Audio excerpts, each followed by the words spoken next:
वो तो पैसे देके बुलाई में भीड़ नहीं है। ये भीड़ क्यों आई है?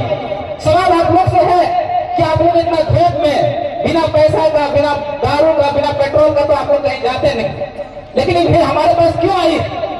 कारण है कि 25 साल के झारखंड में जो दर्द झेला है, जो पीड़ा झेला है, जो दर्द झेला है, उसका नतीजा है कि आप लोग इतना धूप में हम लोग को सुनने के लिए आए।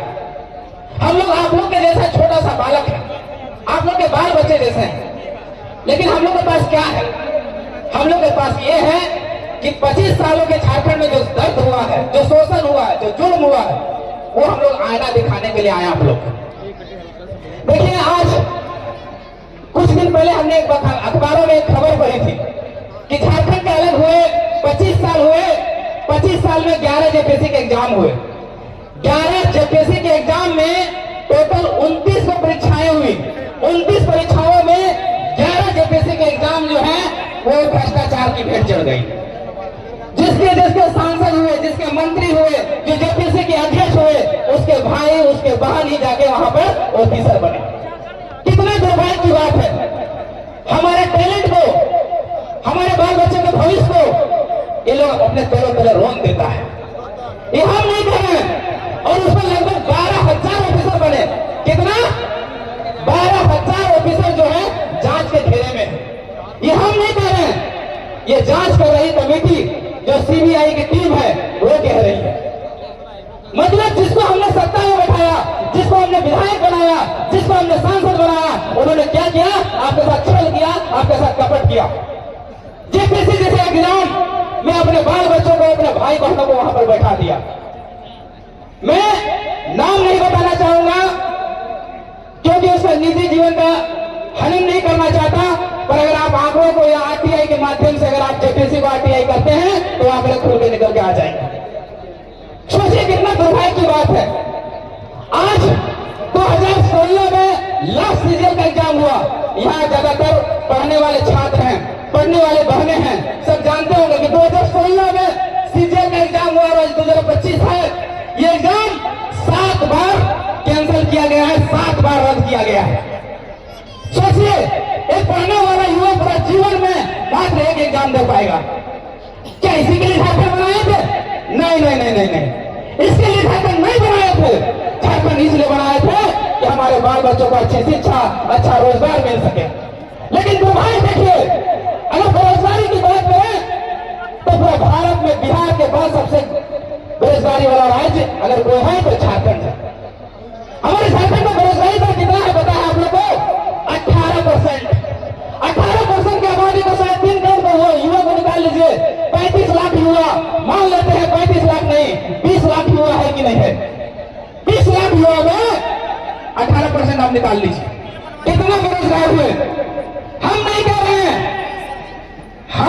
हैं, नीति आयोग के आंकड़े हैं कि भारत में झारखंड को केवल मजदूरों का अड्डा बना दिया गया है। पूरा भारत में अगर सबसे सस्ता मजदूर कहीं मिलता है तो पहला नंबर बिहार में, दूसरा नंबर बंगाल में और तीसरा नंबर में झारखंड में। सोचिए, जिस राज्य के पास इतना संसाधन है, इतना खनिज है, इतना संपदा है, टोटल 2800 कंपनियां हैं, नवरत्न, महारत्न, मुनिरत्न जैसी कंपनियां हैं, सीसीएल है, ईसीसीएल है, बीसीसीएल है, डीवीसी है, ऐसी कंपनियां हैं, फिर भी हमारे बाल बच्चे बेरोजगार हैं। फिर भी हमारा झारखंड जो है 28% का बेरोजगारी झेल रहा है, 28% की बेरोजगारी का दर झेल रहा है। हमारी सरकार के 22 डिपार्टमेंट है, 22 विभाग है। 22 विभाग में सरकारी आंकड़े कहते हैं, कार्मिक विभाग की डाटा कहती है कि 5.5 लाख सरकारी नौकरी है। 5.5 सरकारी नौकरी में 3.5 लाख पोस्ट खाली है। और क्यों खाली है पता है आप लोग को? नहीं पता होगा, क्योंकि हमारे पास स्थानीय नीति नहीं है। अरे सोचिए, 25 साल के झारखंड में स्थानीय नीति नहीं बन पाया, एक नियोजन नीति नहीं बन पाया, एक अच्छा से विस्थापन नीति नहीं बन पाया। वो तो धन्यवाद दीजिए हमारे डोरी विधायक जयराम कुमार महतो का, जिसने 1 साल के केवल कार्यकाल में स्थानीय नीति का विस्थापन नीति का मुद्दा सदन में उठाया और आज विस्थापन नीति लागू हो गया। और हम लोग स्थानीय नीति का मांग भी क्या कर रहे हैं? 24 साल के आधार पर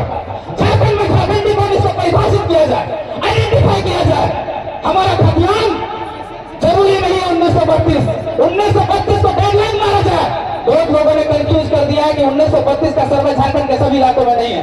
लेकिन भाई बहनों, मैं मोतीलाल महतो जब का छात्र रहा हूं, हमने स्थानीय नीति के बारे में बहुत गहरे से अध्ययन किया है। ठीक है, 1932 का बैकलॉग मानिए, ठीक है, 1932 की नीति पर नहीं लागू कीजिए, लेकिन पहला सर्वे हमारा 1908 है, फिर दूसरा 1932 है, तीसरा 1954 है, चौथा 1964 है। आप सर्वे सेटलमेंट के आधार पर स्थानीय नीति बनाइए, यही हमारी मांग है। और अगर स्थानीय नीति बनती है तो हमारी जितनी परीक्षाएं आज बाधित हो रही हैं, जितना हाई कोर्ट सुप्रीम कोर्ट में हमारी परीक्षाएं फंस रही है, वो सारा का सारा क्लियर होगा। और जब हम परिभाषित हो जाएंगे स्थानीय नीति से झारखंड में झारखंडी कौन है, उस आधार पर नियोजन नीति बनाइए। नियोजन नीति भी किस तरह से 60-40 का नियोजन नीति नहीं चलता, तो कैसे बनाइए? हम कहते हैं 60-40 का नहीं, 90-10 का नियोजन नीति बनना चाहिए, जैसे अन्य राज्यों में बना हुआ है। और हमारा कोई गलत मांग नहीं है, आप आरटीआई करिए। भारत के 28 राज्यों में से 18 राज्यों ने अपना स्थानीय नीति, अपना नियोजन नीति इसी आधार पर बनाया है। जब 18 राज्यों का कानून असंवैधानिक नहीं हुआ, तो हमारे झारखंड का स्थानीय नीति और नियोजन नीति असंवैधानिक कैसे होगा बताइए? ठीक है, आप कह सकते हैं कि 90% सीटों को हम रिजर्व नहीं कर सकते। एक भाषा का बैरिकेडिंग लगाइए, एक भाषा का घोरना घोरिए। जैसे आप सोच के देखिए, आपको यहाँ बैरिकेडिंग लगा हुआ है, काहे बैरिकेडिंग इसलिए लगा हुआ है कि जो हमारे मीडिया बंधु हैं, सब तो मीडिया बंधु नहीं हो सकते, उसी तरह से झारखंडी हो सकता है क्या? तो बैरिकेडिंग इसलिए लगाइए कि बाहर के लोग बैरिकेडिंग के बाहर रह जाएं, और जो मीडिया बंधु हैं अंदर घुस है, जैसे झारखंड के लोग बैरिकेडिंग के अंदर आ जाए और जो झारखंड के नहीं है वो बाहर रह जाए, यही हमारी मांग है। क्या दोनों गलत मांग है? नहीं है, ये तो हो गई छात्रों की बात।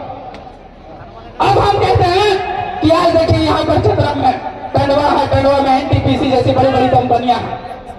आज हमारे जमीनें ली जा रही है, हमारे जमीनों से खनन किया जा रहा है, लेकिन हमको ना तो अच्छा मुआवजा है, ना तो हमको पुनर्वास है। लेकिन विस्थापन नीति क्या कहती है पता है? विस्थापन नीति कहती है कि अगर किसी रैयत का एक मुर्गी भी विस्थापित होता है, मुर्गी मतलब समझते हैं ना, एक मुर्गी भी विस्थापित होता है तो उसको 1500 मुआवजा देना। कितना? 1500। मुर्गी को तो छोड़ दिए, जमीन का भी मुआवजा नहीं मिलता।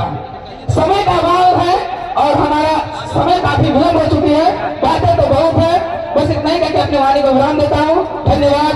जय झारखंड।